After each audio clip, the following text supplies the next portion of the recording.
तमाम नौजवान जो यहाँ मौजूद हैं उन सबको मेरी तरफ से अस्सलाम वालेकुम।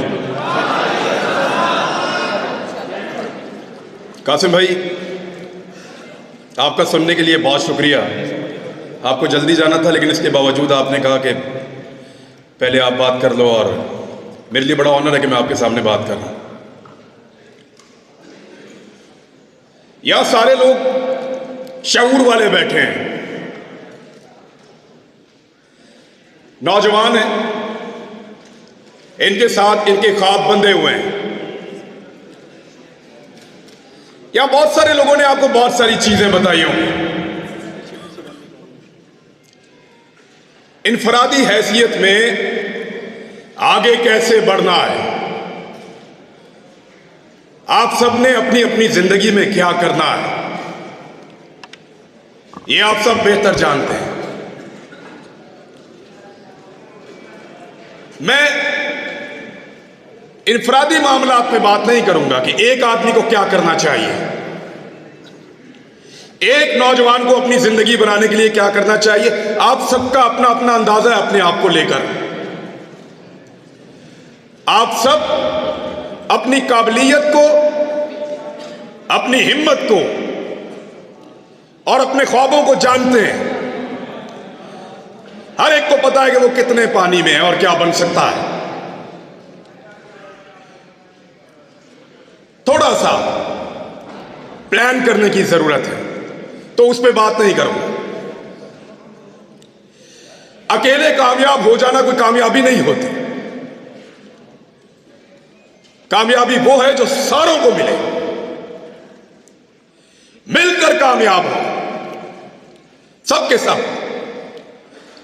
और उसके लिए हमें इज्तिमाई जिम्मेदारी अदा करनी पड़ती है। सारे मिलकर काम करेंगे। यानी बहुत सारी चीजें आज से 8-10 माह पहले मुझे नहीं पता थी।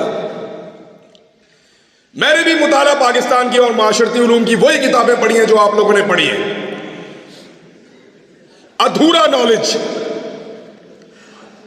पूरी तालीम ही नहीं देते, पूरी बात ही नहीं बताते, आपको आधा सच बताते हैं, आधा सच। एक अजीबोगरीब नर्सरी में हमें बड़ा किया जाता है। हुब्बुल वतनी के क्राइटेरिया सेट कर दिए जाते हैं। ये करोगे तो तुम मुहिब्बे वतन हो, और अगर ये लाइन क्रॉस करोगे फिर नहीं हो।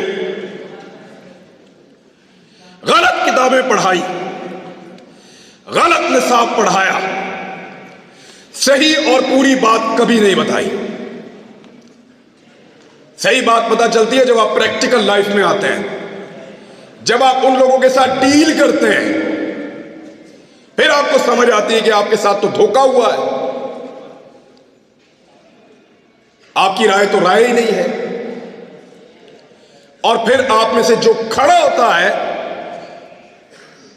उसको निशाने इबरत बनाते हैं।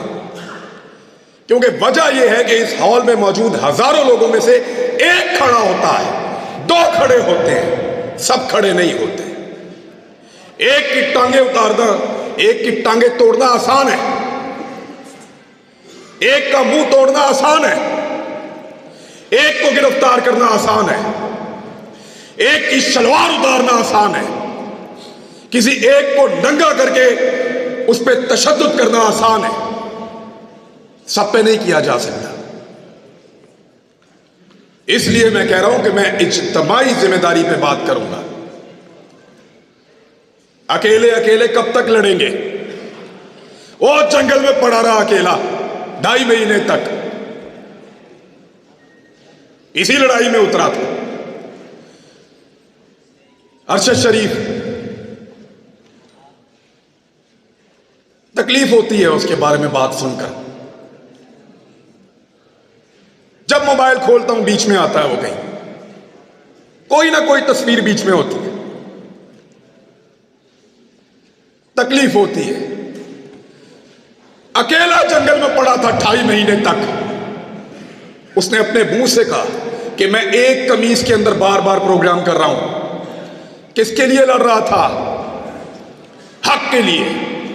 इंसाफ के लिए, सबके लिए एक जैसा पाकिस्तान होगा, इसके लिए कोई बंद कमरों में फैसले नहीं करेगा, इसके लिए लड़ रहा था। अगर सब लड़ते तो आज, अगर सब जीतते तो वो भी आपके साथ जीतता। वो नहीं है, उसे अकेला छोड़ा हमने। क्या हम सिर्फ जनाजों में शिरकत करेंगे? एक ही दफा इकट्ठे होते हैं जनाजे में, हर आदमी रो रहा था मैंने इसके जनाजे को हाथ लगाना है, मैंने इसके जनाजे को चूमना है, मुझे इसको छूने दो। क्यों? इससे आधी हिम्मत दिखाई होती जब वो जिंदा था, जब उसके ऊपर झूठे पर्चे हो रहे थे, जब हमें गद्दार बनाया जा रहा था, जब हमें बागी डिक्लेयर किया जा रहा था, जब गिरफ्तारियां हो रही थी। 50 के करीब पर्चे दिए इन्होंने हम पे 1 महीने के अंदर। तब खड़े होते ना, उसके जनाजे में आ गए सब। तो इज्तिमाई जिम्मेदारी पूरी करने की जरूरत है,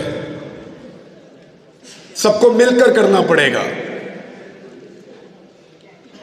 सबको मिलकर करना पड़ेगा, वरना ऐसे ही एक एक करके मार खाते रहेंगे, एक एक करके नंगे होते रहेंगे और एक एक करके हारते रहेंगे। जीतना है तो मिलकर चलना पड़ेगा। यह 2 दिन पहले जनरल बाजवा साहब ने खिताब किया है, अपना आखिरी खिताब। जनरल साहब ने क्लेम किया कि उनके इदारे का सियासत से कोई ताल्लुक नहीं है। मैं आप लोगों से इससे पहले मिला हूं कभी? नहीं मिला ना? आपसे पूछ लेते हैं,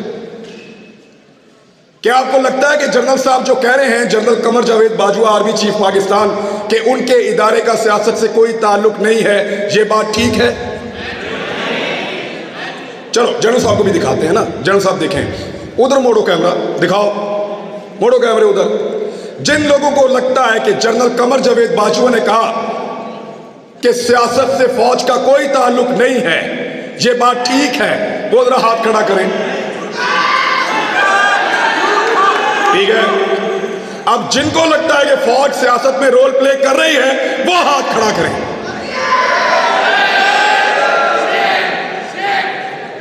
लो जनरल साहब, ये रह गया एतबार आपका। निकलो बाहर, पूछो लोग किसकी इज्जत करते हैं, पता करो मारने वालों की इज्जत कर रहे हैं या मरने वालों की। पूछो जिन्होंने जमीन तंग की, जिन्होंने मारा, बाहर लोग उनकी इज्जत कर रहे हैं। निकल के देखो पूरी दुनिया के अंदर, जाओ जाओ, निकलो पूरी दुनिया में, तुम्हें तुम्हारी औकात पता चले। लोग तुमसे प्यार करते हैं या जान देने वाले अरशद शरीफ से प्यार करते हैं, पूछो जाके, आईना नजर आएगा, औकात पता चलेगी। जान से ही मार दिया। इस मुल्क को उसके लिए इन्होंने जहन्नुम बनाया था, साबिर शाकिर के लिए जहन्नुम बनाया था, सबको परेशान किया है, हमारे खानदानों तक को हरासा किया गया है, क्योंकि हम अकेले अकेले लड़ रहे थे। सबको लड़ना पड़ेगा। तुम्हें सिर्फ मारना आता है, तुमने सिर्फ मारना सीखा है, हमें मरने के अलावा भी बहुत कुछ आता है, और वो हम करके दिखाएंगे इंशाअल्लाह।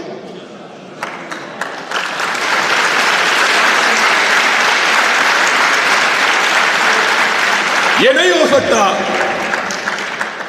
कि तुम बंद कमरों के अंदर फैसले करो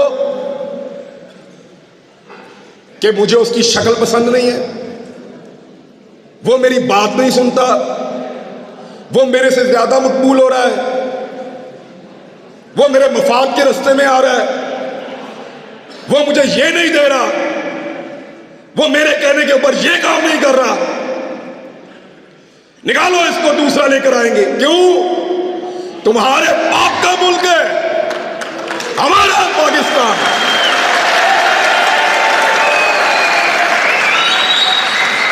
हम फैसला करेंगे, हम करेंगे, हम आप करेंगे।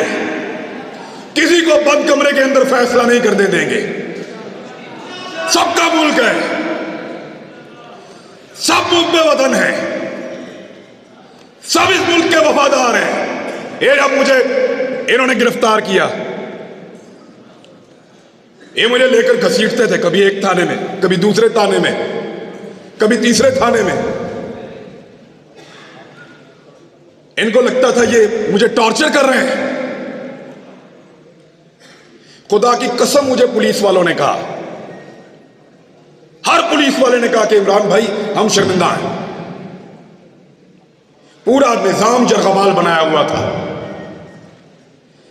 एक आदमी की हमदर्दी इनके साथ नहीं थी। मैंने खुद देखा है, कोई आदमी सामने आकर कहता था, कोई छुप कर आकर कहता था, लेकिन सारे कहते थे तेरे साथ ज्यादती हो रही है।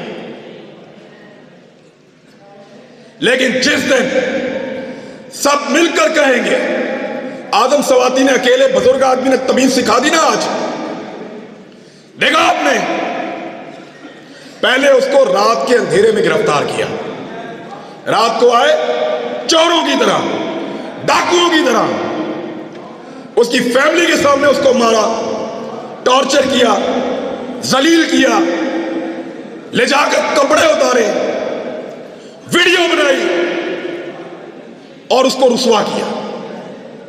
थोड़े दिन पहले की बात है, 1.5 महीना हुआ मेरे ख्याल में। आज आजम सवाती फिर गिरफ्तार हुआ है, लेकिन कैसे हुआ? सुबह मजिस्ट्रेट साहब आए, दरवाजा खटखटाया, आजम सवाती साहब घर में हैं? जी हैं, बाहर बुला लीजिए। आजम सवाती साहब बाहर आते हैं और उनको वारंट दिखाया कि हुजूर आपके खिलाफ कानूनी चाराजोई हुई है, ये वारंट मौजूद है, आपकी गिरफ्तारी करना चाहते हैं। बने ना बंदे दे पुत्र, एक आदमी तमीज सिखा रहा है। सोचो,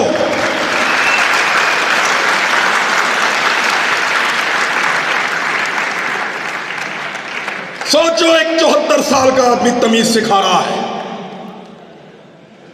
उसकी पॉलिटिकल पार्टी को भूल जाएं आप, हो सकता है वो नून लीग से होता, हो सकता है वो जमात इस्लामी से होता, हो सकता है वो पीपल्स पार्टी से होता, कहीं से भी,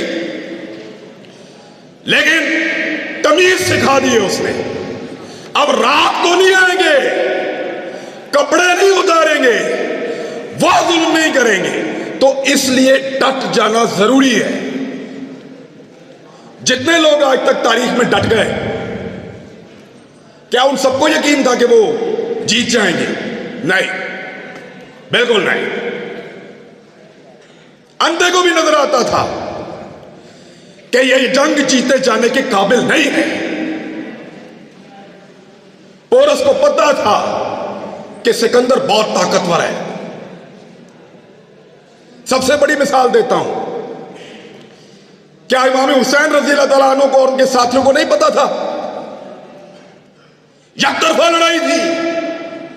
जरूरी नहीं है कि आपने सारी लड़ाइयां जीतनी हो, कुछ लड़ाइयां आपको सिर्फ लड़नी होती हैं, उनमें उतरना पड़ता है।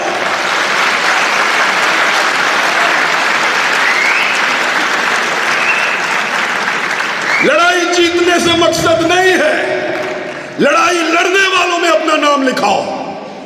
मैं लड़ा था, मेरी लड़ाई थी, मैं उसके अंदर उतरा, मैं हक पर था, मैं जीता या हारा मेरा अल्लाह जानता है, वो फैसला करने वाला है।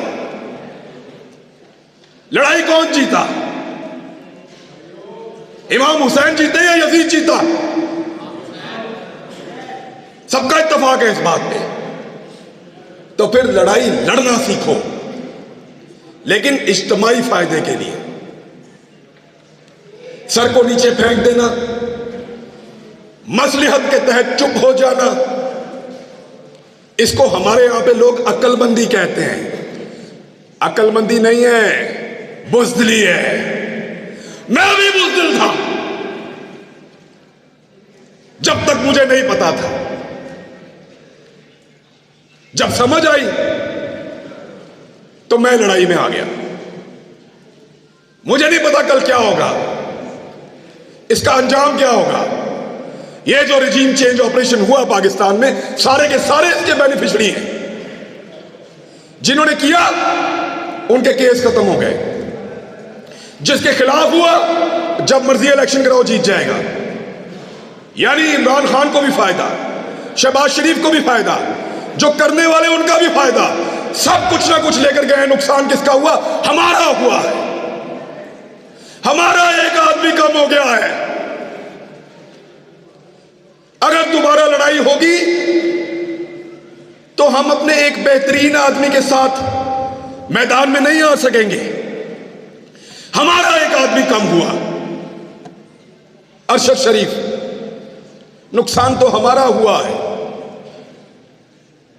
फायदा तो सबने उठा लिया है। मेरी आप सबसे गुजारिश कि लड़ाई को लड़ना सीखिए, इस रविश को बदलिए। अगर ये इस्लामी जमहूरिया पाकिस्तान में डेमोक्रेसी है तो फिर सही वाली होनी चाहिए। या तो निजाम को ही बदल दो। ये नहीं हो सकता कि आप दुनिया को पढ़ाएं कि पाकिस्तान में जमहूरियत है और जहां पे आप तमाशा लगाकर रखेंगे, 4 बंदे बैठेंगे और फैसला करेंगे और पूरा का पूरा निजाम बदल देंगे। ये नहीं होने देंगे। कहने को मैं और बहुत कुछ कह सकता हूं, फिर इन लोगों को फोन आएंगे, फिर इनसे पूछेंगे मुंतजिम कौन था।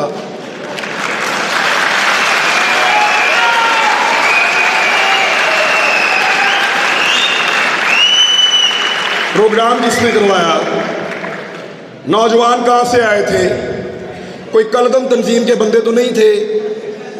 यानी फिर इस तरह के सवालात होंगे और हुए हैं।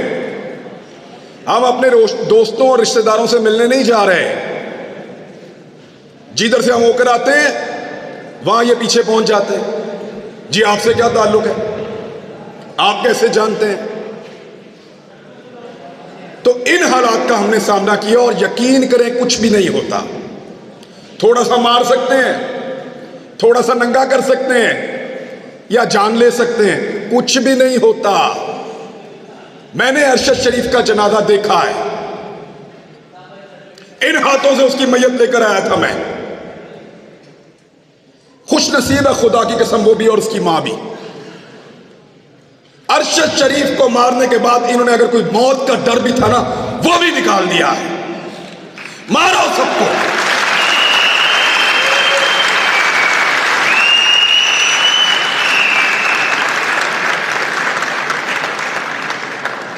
क्योंकि जब आपको इस बात का यकीन हो कि आप तारीख की दुरुस्त सिमत पे खड़े हैं, जब आपको यकीन हो कि आप जुल्म के खिलाफ खड़े हैं, तो फिर इससे कोई फर्क नहीं पड़ता कि आपके साथ क्या हो रहा है। मैं ये पहली दफा गिरफ्तार नहीं हुआ। एक छोटी सी चीज आपको बताता हूं, मैं पहले भी गिरफ्तार हुआ हूं मैं, लेकिन पहले मेरा दिल ही नहीं लगता था। एक लम्हे के लिए भी मेरा दिल करता था मैं अभी बाहर आ जाऊं, और इस मर्तबा मुझे परवाह भी नहीं थी ये जो मर्जी करें। जब आप किसी कॉज के साथ खड़े होते हैं, जब आपको लगता है कि आप जुल्म और जबर के खिलाफ खड़े हैं, तो फिर अल्लाह ताला भी आपको हौसला देता है, आपको इस्तकामत देता है और आपको सब्र देता है। मैंने सीखा इन दिनों में ये सारा कुछ। मेरे ख्याल में इतनी बात बहुत है।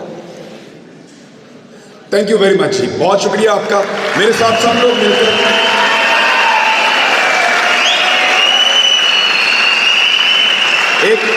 एक नारा लगाएं मेरे साथ सब मिलकर, ताकि हम जाते जाते गद्दारी के सर्टिफिकेट बांटने वालों को ये बताएं कि सिर्फ तुम ही मुहिब्बे वतन नहीं हो। Pakistan, Pakistan. Thank you very much.